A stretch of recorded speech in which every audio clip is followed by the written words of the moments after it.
참 우리 교회 좀 원래 좀 전도하고 부흥합시다. 왜 그런가 하면 제가 쓰던 마이크인데 마이크가 이렇게 밑에가 부서졌어요. 하도 많이 써서 그런가 봐요. 이렇게 많이 썼는데 성도가 좀 더 늘어야 되겠다 하는 생각이 듭니다. 오늘 이제 성경 구절을 읽었는데 우리 김 권사님이 이거 왜 웅웅거리지? 괜찮아요? 좀 웅웅거리네.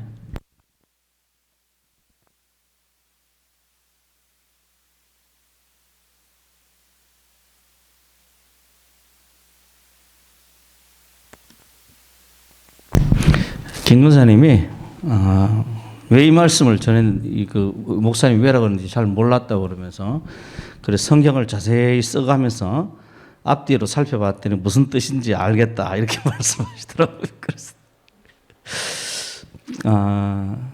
하여튼 그 말을 듣고 그래서 내가 참 많이 찔렸습니다. 여러 가지로 찔렸는데 어쨌든 우리 10절 말씀 생명에 이르게 할 그 계명이 내게 대하여 도리어 사망에 이르게 하는 것이 되었다. 그래서 이제 하나님께서 이 계명을 주실 때는 우리에게 선한 의도로 이 계명을 주셨겠죠.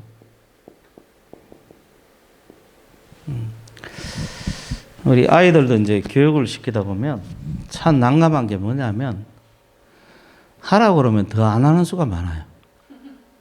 그죠? 하지 말라고 그러면 뭐예요? 더 하라고 그래, 더 해. 갑자기 막 고등학교 때 설의하던 생각이 나는데 고등학교 때 고3 때 공부를 안 하고 지금 여기 동욱이 공부하러 갔잖아요.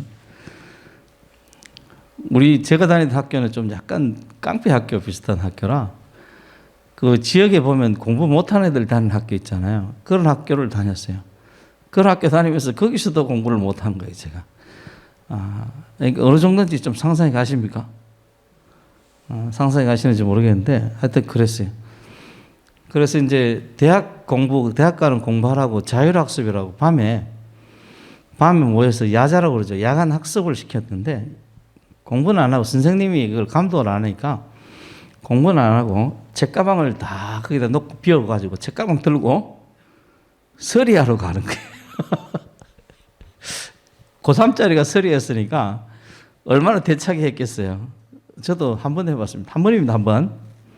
매번 했다고 생각하지 마세요.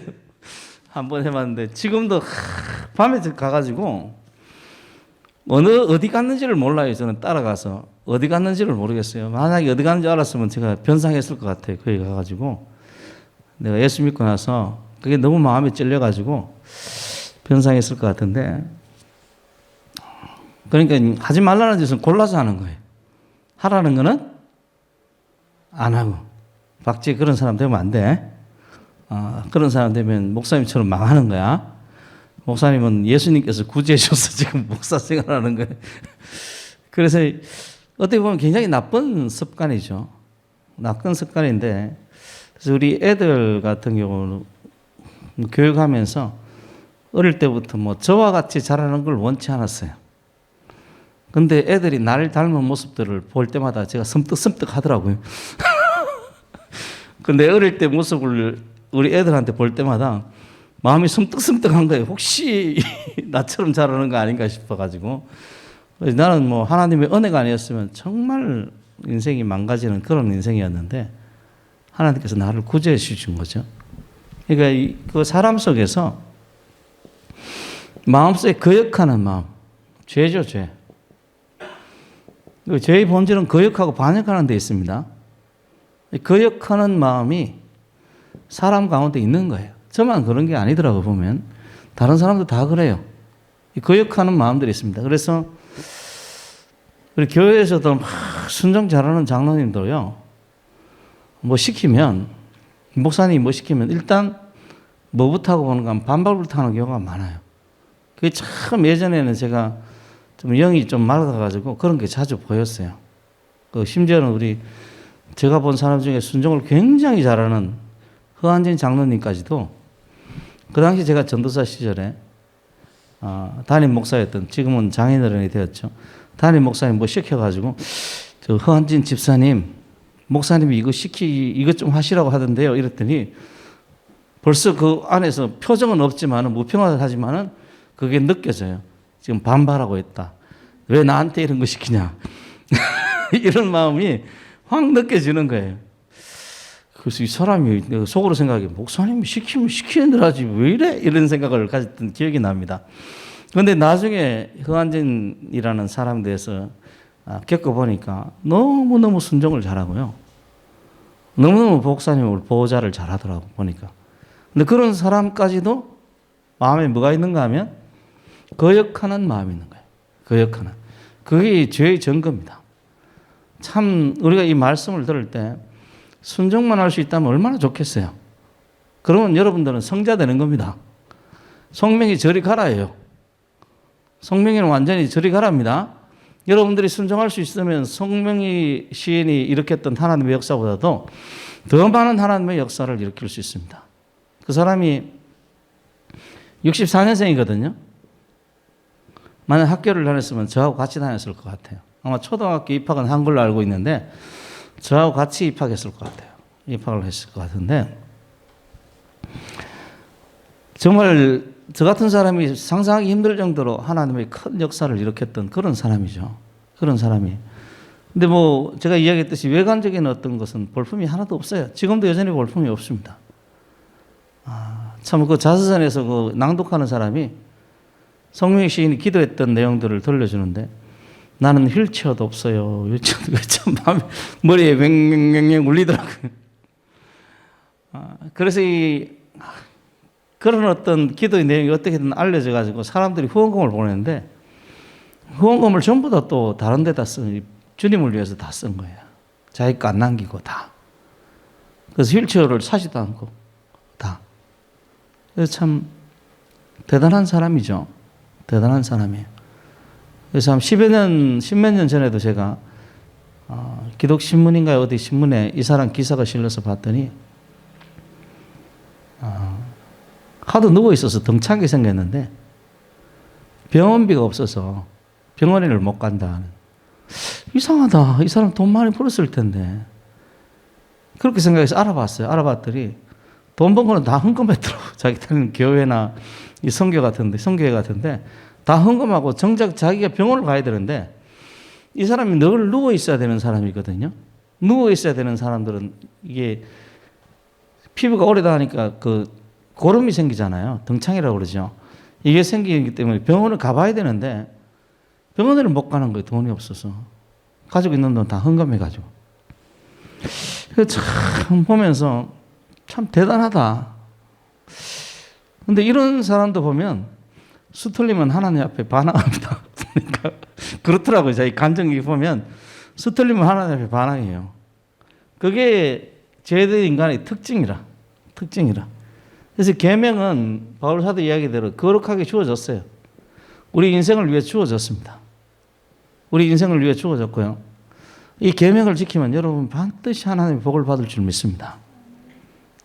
정말 우리가 복 받는 길, 복과 저주가 오늘 아침에 그렇게 강론한 것처럼 복과 저주가 우리 눈앞에 있어요. 그것을 선택하는 것은 여러분 자신의 몫입니다.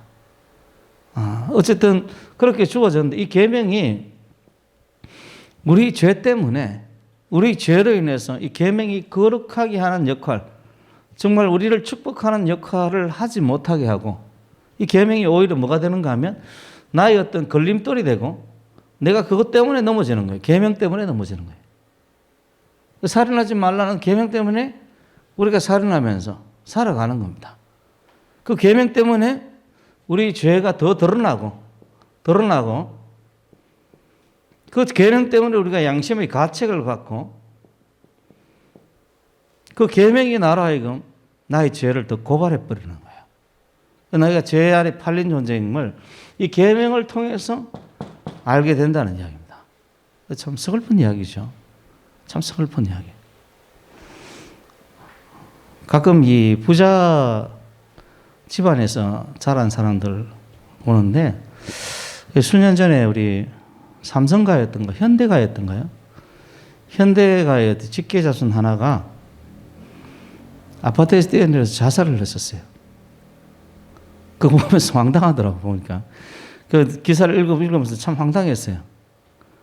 자기가 이제 돈을 다 탕진해가지고 돈이 없어서 자살했다 하는데, 가만히 살펴보니까 돈이 없어도 나보다는 많은 것 같더라고요. 나보다는 더 많아 보여요, 보니까. 그런데 자살했어요.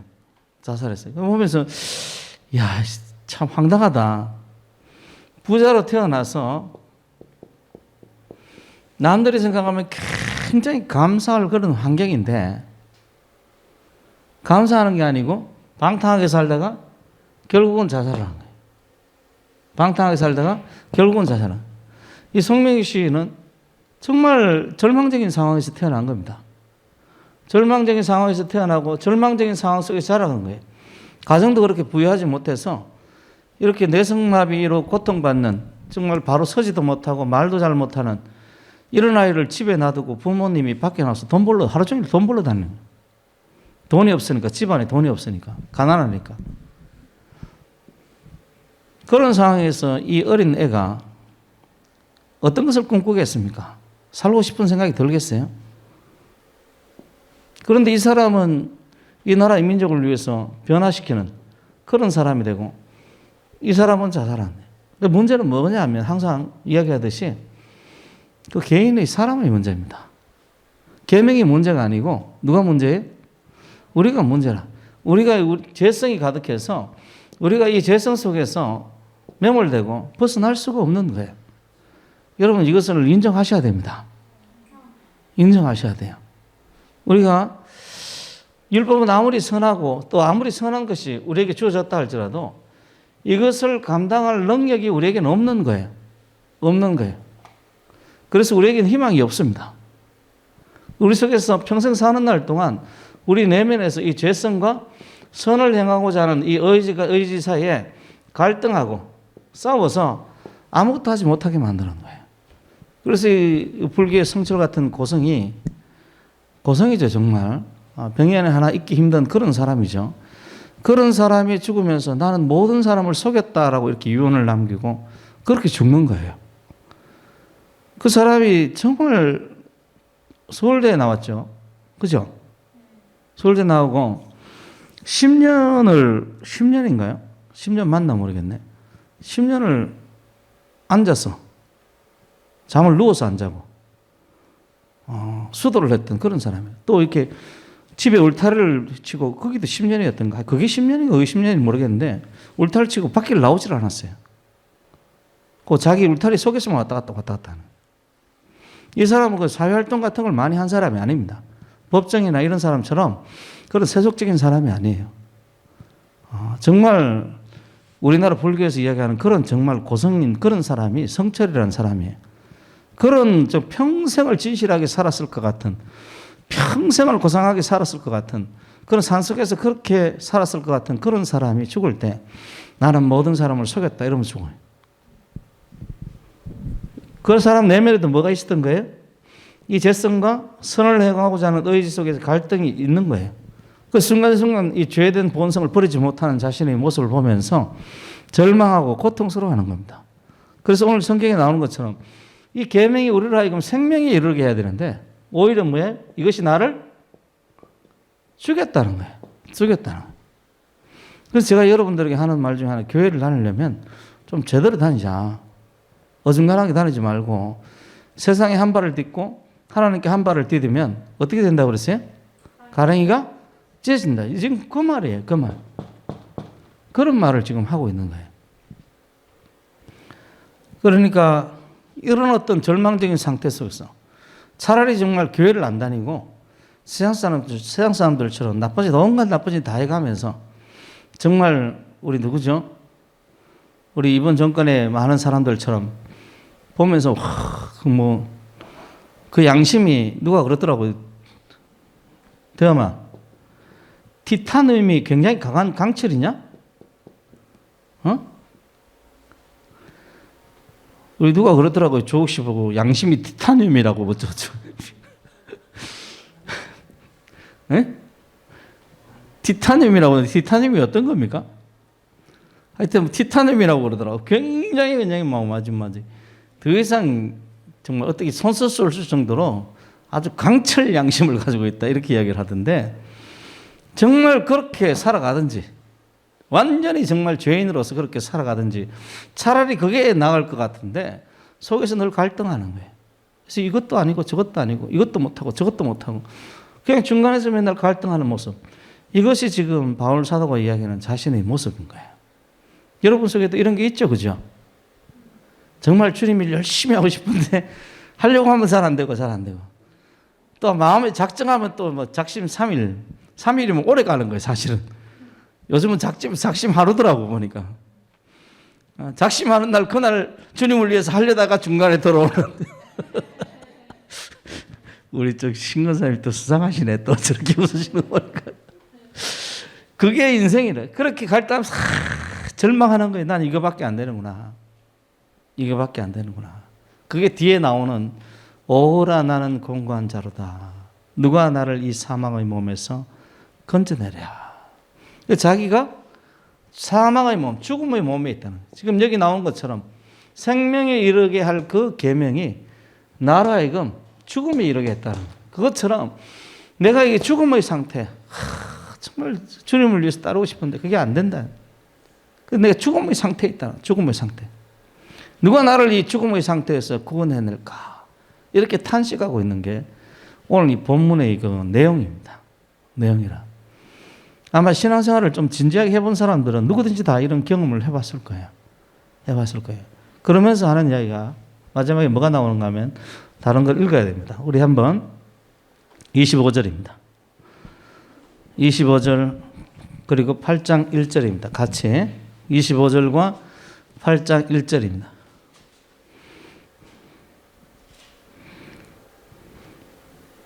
자, 우리 좀 빨리 찾읍시다. 두 손으로 7장 25절과 8장 1절 두 개 같이 안 나와?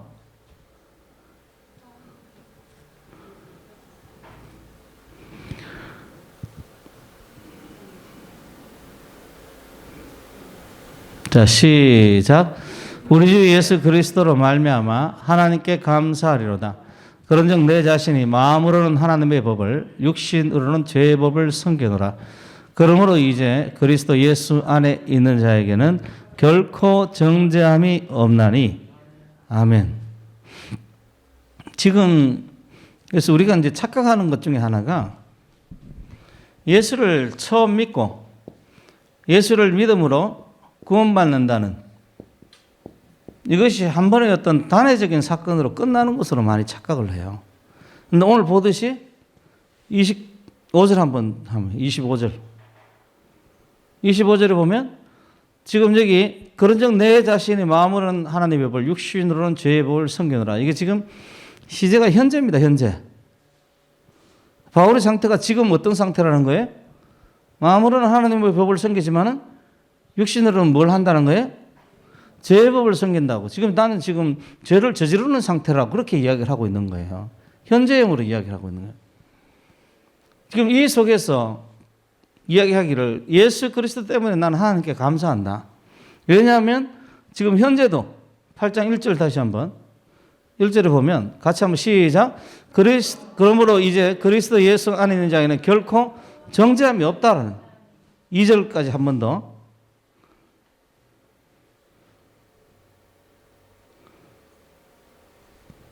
이 행독이 이렇게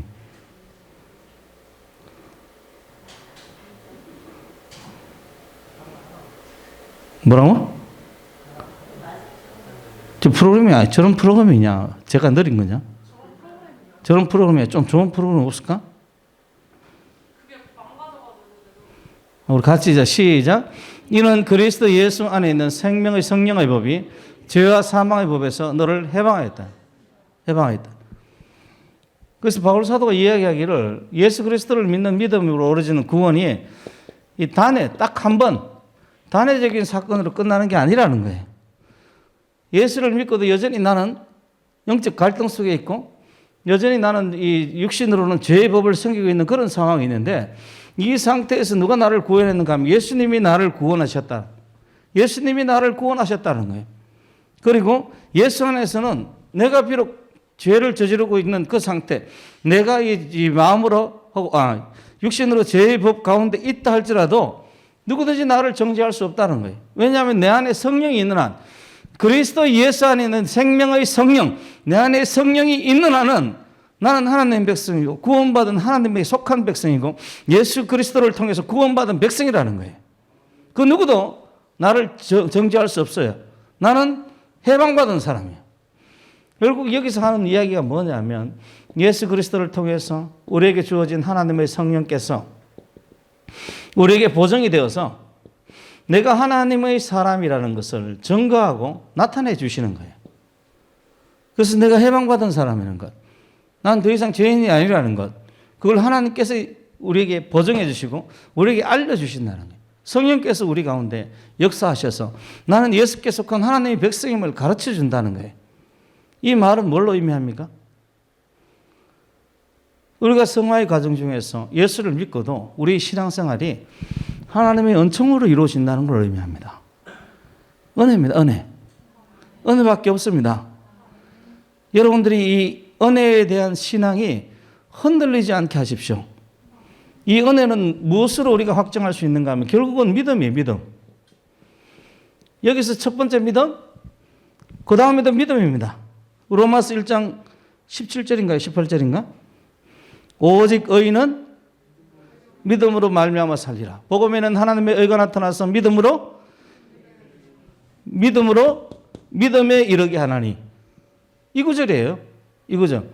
결국 우리가 신앙생활하면서 성화의 과정을 걸어갈 때도 우리가 하나님을 선택하고 하나님 앞에 우리 삶이 변화되고 하나님께 순종함으로 해서 우리가 거룩한 가운데 나가는 그 과정 중에서도 끊임없이 실패하며 그 실패를 딛고 일어서는데 실패를 딛고 일어설 힘이 어디서 나오는가 하면 믿음에서 나오는 거예요. 내 열심에서 나오는 게 아닙니다. 믿음에서 나오는, 믿기 때문에 다시 일어서는 거예요. 믿기 때문에 또 주님의 말씀 앞에 서 있는 거예요. 또 거기서 좌절하지만은 거기서 넘어지고 좌절하지만 믿기 때문에 다시 서는 겁니다. 그걸 역대에서 가장 잘한 사람으로 알려져 있는 사람이 누구냐 하면 다윗입니다. 다윗이 얼마나 뻔뻔스러운 사람입니까? 여러분 인간적으로 생각해 보면 정말 뻔뻔스러운 사람이에요. 자기의 충실한 우리아를 죽였잖아요. 그 다윗이 죽인 거죠, 그죠?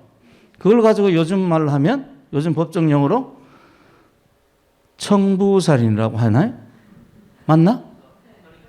살인교사, 그렇지. 살인교사가 정확하게. 살인교사를 하는 거예요. 살인교사를 하는 거예요. 정말 악한 거 아닙니까? 계획적이고 의도적으로 자기의 어떤 간통의 죄를 덮기 위해서, 간음의 죄를 덮기 위해서 살인교사를 하는 거예요. 거기다 뻔뻔스럽게 또 저기 간통한 자식들을 또 자식을 애뱉으니까 바세바를 자기 죽자마자 그 죽은 자의 부인을 자기 왕궁으로 들이잖아요. 정말 사악하지 않습니까? 이 죄가 낱낱이 드러났어요. 그런데 이 인간이 참 뻔뻔스럽게도 하는 일이 뭐냐면 하나님 앞에서 나를 용서해달라는 거예요. 나를 용서해달라는 거예요. 내가 오직 죽기만 범죄하였사오니 다시 한번 나에게 구원의 감격을 경험하게 해주십시오. 그러니까 이 사람이 영적 체험이 있는 겁니다. 다시 한번 내게서 성령을 거두지 마옵시고 구원의 감격을 누릴 수 있도록 구원의 기쁨을 회복시켜 주십시오. 우리 자주 부르는 찬송이잖아요. 나를 주님 앞에서 멀리하지 마시고, 그 다음에 뭐죠? 주의 성령을 거두지 마옵소서. 시편 51편 내용 아닙니까 그게? 이 사람은 자기가 범죄하고 넘어지고 죄가 있다 할지라도 끊임없이 주님 앞에 나가는 거예요. 주님께서 나를 사랑하심을 믿고 끊임없이 나가는 거예요. 그래서 이 사람의 시편에 보면 어떤 구절까지 있는가 하면 주여 내 죄가 머리털보다 많도소이다. 그리고 자기 죄가 머리털보다 많은데도 불구하고 그 죄를 딛고 하나님의 사랑 가운데로 나갔던 거예요. 그런데 이런 사람을 하나님께서 나와 마음이 합한 사람이라고 이야기를 하는 겁니다. 지금 바울의 고백도 똑같은 고백이에요. 똑같은 고백이라. 여러분들이 신앙생활 잘 못하고 신앙생활 하다가 낙심한다고 해서 여러분들이 낙심할 필요가 없습니다. 하나님을 믿으십시오. 믿고 다시 일어서십시오. 그리고 또 넘어졌어. 그러면 또 뭐예요? 또 일어서야 돼. 그리고 또 넘어졌어. 이러다가 또 넘어졌어. 그래도 일어서야 되는 거야. 그게 하나님께서 우리에게 바라시는 바예요. 오직 의인은 믿음으로 말미암아 사는 겁니다. 우리 어떤 행위를 이야기를 하지만은 이 행위는 우리 믿음의 결과예요. 결과. 행위는 뭐라고요? 믿음의 결과라. 결과라. 그래서 세상 사람들이나 율법주의자들, 행위 구원론자들이 이야기하는 그런 어떤 가장된 거죠. 가짜죠, 가짜. 가장된 어떤 그런 것이 아니고 우리가 바라는 것은 정말 믿음, 우리 마음 깊은 가운데서 우러나오는 정직함으로 나아가는 그런 성화입니다. 다른 사람에게 보이려고, 멋있게 보이려고 하나님 말씀을 지키는 것이 아니라 하나님 앞에 쓰러지고 넘어지면서 하나님을 더욱더 의지하는 거예요. 그래서 참 그 복음성가죠. 그 찬송을 좋아하는데 우리 여기 없는 것 같아요. 내 인생 여정 끝내어 강 건너 언덕 이를 때 큰 환난 시험 많으나 예수 인도하셨네. 이거 참 좋아합니다. 예수님께서 나를 인도하셨어요. 내가 죽음의 요단강을 건너서 보니까 내가 참 큰 환난과 시험이 많았지만은 주님께서 나를 인도하셔서 내가 여기에 도착했습니다. 믿음으로 사는 인생이에요. 믿음으로. 이 믿음을 위해서 여러분들이 신앙생활 하시길 바랍니다. 말씀 보는 것도, 성경 보는 것도 믿음을 가지기 위해서 보세요. 기도하는 것도 믿음을 가지기 위해서 보세요. 주님께서 나와 함께 하신다는 믿음이, 우리와 함께 하신다는 믿음이 우리들 가운데 있어지길 바랍니다. 여기 참 지금 봄날이라 참 잠도 많이 오죠, 그죠? 믿음 가운데 주님 내 조롱 가운데 함께 계십니다. 그러면 이 잠도 좀 깬다고 또. 그러니까 이 말씀 들을 때도 주님께서 나와 함께 하시는데 이 말씀을 통해서 하나님께서 나에게 말씀하시는 게 뭘까? 이렇게 생각하면 그 예배 중에 얻어지는 내용이 달라요. 내용이 달라요. 나는 강남 금식기도 가면서 요즘은 안 가지만 강남 금식기도 가면서 어떻게 보면 이 목사님보다 내가 성경을 더 잘할 수도 있거든요. 그리고 거기 강사 목사님들보다 성경을 내가 더 잘할 수도 있어요. 그런데 그렇게 생각하면 그 목사님에게 얻을 게 하나도 없습니다. 근데 여러분도 아시다시피 저는 갈 때마다 하나님의 은혜를 받았어요. 한 번 딱 빼놓고 여자 목사가 와서 설교할 때 그때 빼놓고는 갈 때마다 하나님의 은혜를 받는데 어떤 마음을 가지고 가는가 하면 나와 함께 하시는 하나님, 이 예배 중에 분명히 함께 하시고 저 목사님을 통해서 나에게 말씀하는 바가 있다라고 그렇게 믿었어요. 믿었더니 정말로 하나님께서 믿음 가운데 역사하시더라는 거예요. 그래 갈 때마다 저는 은혜를 받았어요. 갈 때마다 그 목사님에게 은혜 받고 어느 강사 목사님에게 누구든지 관계없이 하나님의 은혜가 임했어요. 은혜가 임하고 또 기도할 때도 하나님 앞에 감동적으로 짧게 기도하지만은 빨리 밥 먹어야 되기 때문에 짧게 기도하지만은 그래도 감동적으로 하나님 앞에 기도할 수가 있었어요. 그 뭐냐면 핵심은 뭐냐면 믿음이 있습니다. 믿음이. 하나님께서 우리 삶 가운데 역사하십니다. 의심하지 말고 믿으십시오. 이 예배 중에 역사하고요. 찬송 가운데도 역사하십니다. 저는 우리 교회에서 이제 찬송 인도를 잘하는 사람이 좀 나왔으면 좋겠는데 우리 윤정이가 좀 찬송 인도를 좀 하기 위해서 좀 새벽 기도도 나오고 그랬으면 좋겠어. 성령이 충만해야 돼. 왜냐하면 이 찬송 인도하는 게 마귀의 역사도 함께 일어납니다. 그래서 참 시험 들기 쉬운 게 뭐냐면 찬송 인도예요. 그 찬송 인도하는 사람들이 그 교회 오래 못 붙어 있는 경우가 많아요. 또 용어도 먹는 교회도 많고. 그래서 우리 전에 하여튼 뭐 전에 이야기할 필요 없고 어쨌든 그래서 우리 교회 찬송 인도하는 사람이 나왔으면 좋겠는데 그 사람은 어떤 사람이어야 하는가 하면 평상시에 뭐 하는 사람? 기도를 꾸준히 하는 사람. 그래서 믿음으로 지금 내가 찬송을 잘 부르든 못 부르든 간에 여러분도 아시다시피 저는 막 음정 무시하고 박자 무시하고 또 누구까지 무시합니까? 저는 간증까지 무시합니다. 우리 집 사람이 음대에 나와가지고 저한테 엄청 뭐 좀 까칠합니다. 집사람만 까칠한 게 아니고 여기 앞에 앉은 애도 엄청 까칠해요. 그 온갖 핍박을 딛고 제가 찬송인도 하는 겁니다. 여러분 모르시죠? 온갖 핍박을 딛고 제가 찬송을 인도를 해요. 그래도 제가 믿는 건 하나 있어요. 뭐냐면 하나님이 역사하셔. 찬송 인도할 때 역사하시는 거예요. 그거 하나면 좋게. 지금 우리 지난주에 전재영 씨 이야기했는데 전재영 씨도요. 찬송 듣고 눈물 흘리며 변화됐다고 그랬잖아요. 그때 그 기사에 나오는 이야기가 제가 그때 이야기 안 했나 모르는데 찬송을 더럽게 못하더랍니다. 그런데 그 찬송을 듣고 눈물 흘리면서 변화된 거예요. 그러니까 제가 믿는 것은 하나님. 좀 우리 성도들도 그랬으면 좋겠어요. 여러분 어디 있든지 하나님 거기 계시고 역사하기를 원하십니다. 마음 여세요. 하나님 역사하십니다.